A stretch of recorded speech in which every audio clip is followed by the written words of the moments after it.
Vipi mtazamaji wa Mati Media Channel.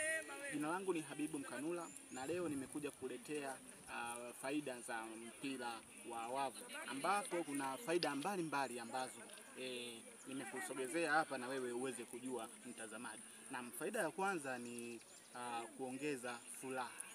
Na mpira wa wavu jinsi unavyocheza lazima kuwe na furaha, hata kama una stress zinaondoka.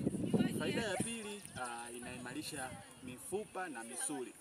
Kwa sababu gani? Na jinsi unavyocheza mpira huu inapelekea moja kwa moja misuli ya mikono, miguu kuimarika safi. Na faida ya tatu, mpira wa wavu unaimarisha uhusiano, sababu kwenye kucheza mpira huu wanatumika watu wengi, hivyo tunajenga undugu na uhusiano katika mchezo huu.